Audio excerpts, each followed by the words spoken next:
बिस्मिल्लाहिर्रहमानिर्रहीम। 9th class आज हम चैप्टर 2 काइनेमैटिक्स के मल्टीपल चॉइस क्वेश्चन सॉल्व करेंगे। फर्स्ट एमसीक्यूज है, the motion of blades of electric fan is an example of translatory motion, vibratory motion, linear motion और rotatory motion. इसका answer हमारे पास rotatory motion है और इसकी रीजन क्या है। जो इलेक्ट्रिक फैन होता है उसके जो ब्लेड्स हैं वो एक एक्सिस के अक्रॉस रोटेट कर रहे होते हैं। अगर आप फैन की मोशन को ऑब्जर्व करें तो इसके जो ब्लेड्स हैं यानी कि जो विंग्स हैं, जो पर हैं, वो अपने एक्सिस के गिर्द रोटेट कर रहे होते हैं। और जब कोई भी ऑब्जेक्ट अपने एक्सिस के गिर्द रोटेट करता है तो उसकी मोशन को हम रोटेटरी मोशन कहते हैं। इस वजह से जो फैन के जो ब्लेड्स हैं उनकी जो मोशन होगी उसको हम रोटेटरी मोशन कहेंगे। नेक्स्ट एमसीक्यूज है, The shortest distance from initial point to final point is known as। shortest distance initial point से final point तक इसको displacement का नाम दिया जाता है। आपने बुक में जो distance और displacement की definition पढ़ी थी, अगर आप उस पर गौर करें तो shortest distance जो दो points के दरमियान था उसको displacement का नाम दिया गया था। तो इस वजह से इसका ऑप्शन सी displacement ठीक होगा। इसके बाद MCQs नंबर 3 है, If a body covers equal distance in equal intervals of time, however small the intervals may be, the speed of body is said to be uniform speed। ये यहाँ पर uniform speed की जो definition है वो लिखी हुई है इस एमसीक्यूज में। तो इसको मैं थोड़ा सा आपको समझा भी देता हूँ कि अगर कोई ऑब्जेक्ट पहले 5 सेकंड में 5 मीटर डिस्टेंस कवर कर रहा है, अगले 5 सेकंड में भी वो 5 मीटर, उसके बाद यानी कि हर इंटरवल, हर 5 सेकंड के इंटरवल में वो 5 मीटर का डिस्टेंस कवर कर रहा है, तो इसका मतलब है कि उसकी जो स्पीड है वो यूनिफॉर्म स्पीड है। तो यही बात यहां पर की गई थी कि अगर कोई बॉडी इक्वल डिस्टेंस कवर करता है इक्वल इंटरवल्स ऑफ टाइम में, तो उसकी स्पीड को हम क्या नाम देंगे, तो वो यूनिफॉर्म स्पीड होगी। एमसीक्यूज नंबर 4 है, When two bodies are in motion, then the velocity of one body relative to the other is said। जब दो बॉडीज मोशन में हो तो एक बॉडी के वेलोसिटी को दूसरी बॉडी के साथ जब रिलेटिव किया जाता है तो उसको रिलेटिव वेलोसिटी कहते हैं। यानी कि दोनों का आपस में रिलेशन देखा जाता है। When two bodies are in motion, then the velocity of one body relative to the other body is called relative velocity। MCQs number 5, The rate of change of velocity of a body is known as। ये हमारे पास acceleration की definition है। Acceleration की definition आपके पास जो book में लिखी हुई है वो यही है कि rate of change of velocity is known as acceleration. 6 MCQs है, Two balls of different masses are dropped freely from a tower, which ball will reach the ground first। एक टावर से दो डिफरेंट मैस की balls गिराई गई हैं, उनमें से कौन सी बॉल पहले पहुंचेगी। Light ball, heavy ball, both balls will reach at the same time, heavy ball will reach the ground first. तो इस एमसीक्यूज का आंसर हमारे पास सी ऑप्शन है। इसकी रीजन क्या है कि अगर हम इस केस में फ्रिक्शन को इग्नोर कर दें, जो ये रेजिस्टेंस है उसको इग्नोर कर दें, तो चाहे हैवी ऑब्जेक्ट हो चाहे लाइट ऑब्जेक्ट हो, उनके ऊपर जो एक्सेलरेशन अप्लाई हो रहा होता है वो ग्रेविटेशनल एक्सेलरेशन होता है जिसकी वैल्यू सेम होती है। जब सेम हाइट से गिराएंगे तो उनके ऊपर जो एक्सेलरेशन अप्लाई हो रहा होगा उसकी एक्सेलरेशन की वैल्यू सेम होगी। तो इस वजह से दोनों सेम स्पीड से मूव करेंगे, जिसकी वजह से both balls will reach at the same time, कि वो ग्राउंड पे दोनों बॉल्स एट ए टाइम पहुंचेंगी। एमसीक्यूज नंबर 7 है, The speed of a car increases from 20 meter per second to 50 meter per second in 10 seconds। Car की speed increase करती है 20 metre per second से 50 मीटर पर सेकंड तक 10 second में। उसका acceleration क्या होगा, तो इसका एक्सेलरेशन हमारे पास 3 मीटर पर सेकंड स्क्वायर होगा।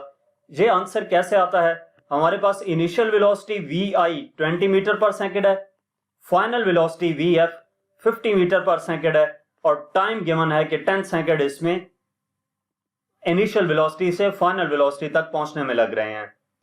इट्स एक्सेलरेशन इज, एक्सेलरेशन हमने कैलकुलेट करना है। तो फर्स्ट इक्वेशन ऑफ मोशन की मदद से अगर हम एक्सेलरेशन का फार्मूला देखें तो a equal to V F minus V I divided by T है। इसमें हमने जो डाटा गिवन है वो वैल्यूज पुट की, तो ये answer 3 metre per second square आता है। इस वजह से इसका बी ऑप्शन ठीक होगा। MCQs number 8, the periodic motion of the pendulum of a clock is an example of. Clock का जो पेंडुलम है उसकी पीरियोडिक मोशन किस चीज की एग्जांपल है? वो हमारे पास वाइब्रेटरी मोशन की एग्जांपल है, क्योंकि जो पेंडुलम है क्लॉक का वो टू एंड फ्रो मोशन कर रहा होता है अपनी मीन पोजीशन के अक्रॉस। ठीक है, पीरियोडिक मोशन वही मोशन होती है जिसमें ऑब्जेक्ट अपनी मीन पोजीशन के across to and fro motion करता है। तो इस टू एंड फ्रो मोशन को नाम हमने वाइब्रेटरी मोशन का दिया था। इस वजह से इसका सी ऑप्शन वाइब्रेटरी मोशन ठीक होगा। एमसीक्यूज नंबर 9 है, a ball was dropped from a tower freely. एक बॉल को एक टावर से गिराया गया है। The distance covered in first second is. उसके फर्स्ट सेकंड में वो बॉल कितना डिस्टेंस कवर करेगी? तो ये 5 मीटर डिस्टेंस होगा। ये हम कैलकुलेट करते हैं कि कैसे आएगा। बॉल को जब ड्रॉप करेंगे तो इनिशियली वो रेस्ट पे है, उसकी इनिशियल वेलोसिटी 0 होगी। Distance covered in first second, time हमें गिवन है 1 सेकंड का।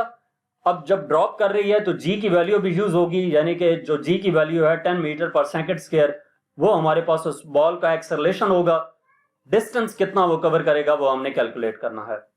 तो second equation of motion S equal to V I T plus 1/2 A T square हमने यूज की। इसमें ये डाटा में जो वैल्यूज गिवन है वो पुट कर दी। ये 1 0 से मल्टीप्लाई होके 0 हो जाएगा।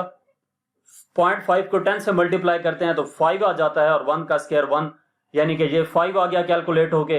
तो 0 + 5, डिस्टेंस हमारे पास 5 मीटर आ जाता है, A option. MCQs number 10, a cyclist starting from rest moves with an acceleration of 2 metre per second square. एक साइक्लिस्ट है जो रेस्ट से स्टार्ट करता है और वो मूव कर रहा है 2 मीटर पर सेकंड स्क्वायर के एक्सेलरेशन से। What distance it will cover in 10 seconds. वो 10 सेकंड में कितना डिस्टेंस कवर करेगा? साइक्लिस्ट ने रेस्ट से स्टार्ट किया है, तो इस वजह से उसकी इनिशियल वेलोसिटी 0 होगी। जब कोई ऑब्जेक्ट रेस्ट से स्टार्ट लेता है तो उसकी इनिशियल वेलोसिटी 0 होती है, और अगर वो किसी जगह पर जाकर स्टॉप कर जाता है तो उसकी फाइनल वेलोसिटी 0 हम लेते होते हैं न्यूमेरिकल्स में। तो यहां पर रेस्ट से स्टार्ट लिया है, initial velocity 0 with an acceleration of 2 metre per second square, a equal to 2 metre per second square. What distance will it cover? S distance calculate करना है इन 10 सेकंड्स, यानी कि टाइम हमारे पास 10 सेकंड गिवन है। तो second equation of motion S equal to V I T plus 1/2 A T square use की। इसमें हमने ये डाटा के मुताबिक वैल्यूज पुट की, तो ये मल्टीप्लाई होके 0 हो जाता है और ये सिंप्लीफाई होके 100 आंसर आता है। तो डिस्टेंस हमारे पास आ जाएगा 100 मीटर, बी ऑप्शन ठीक होगा। एमसीक्यूज नंबर 11 है, a train is moving at a speed of 36 kilometre per hour. एक ट्रेन 36 किलोमीटर पर आवर की स्पीड से मूव कर रही है। उसकी स्पीड मीटर पर सेकंड में क्या होगी? तो इसका आंसर 10 मीटर पर सेकंड है। हमारे पास जो स्पीड गिवन है वो 36 किलोमीटर पर आवर है।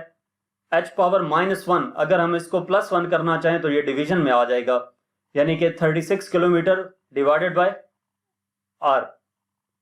36 किलो की वैल्यू 1000 होती है, मीटर इनटू h हाइट है 3600 सेकंड। तो ये हमारे पास 00 इस 00 से कैंसिल हो जाते हैं, 36 से कैंसिल, तो ये पीछे 10 मीटर डिवाइडेड बाय सेकंड बचता है। तो ये हमारे पास 10 मीटर पर सेकंड आ जाता है। s जब ऊपर जाएगा तो इसकी पावर -1 हो जाएगी। तो वेलोसिटी हमारे पास 10 metre per second, A option ठीक होगा। एमसीक्यूज नंबर 12 है, which of the following graph represents uniform acceleration. अब एक चीज आपने गौर करनी है इन ग्राफ्स में, जो ऊपर वाले 2 ग्राफ हैं इसमें d और t है, डिस्टेंस और टाइम के दरमियान ग्राफ है, और जो नीचे वाले 2 ग्राफ हैं ये वेलोसिटी टाइम ग्राफ हैं। जो हम यूनिफॉर्म एक्सेलरेशन फाइंड कर सकते हैं, एक्सेलरेशन डिस्टेंस और टाइम से कैलकुलेट नहीं हो सकता, वेलोसिटी कैलकुलेट हो सकती है। इन ग्राफ से हम एक्सेलरेशन कैलकुलेट कर सकते हैं वेलोसिटी टाइम ग्राफ से।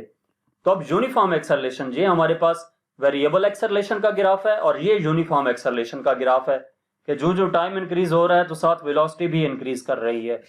तो ये ग्राफ हमारे पास यूनिफॉर्म एक्सेलरेशन का ग्राफ होगा, सी ऑप्शन ठीक है। जहां तक हमारे पास इस चैप्टर के एमसीक्यूज थे। मजीद किसी भी एक्सरसाइज का सॉल्यूशन देखने के लिए आप हमारी वेबसाइट विजिट कर सकते हैं। इसके अलावा आप हमें यूट्यूब, इंस्टाग्राम और फेसबुक पर फॉलो करें। Thank you.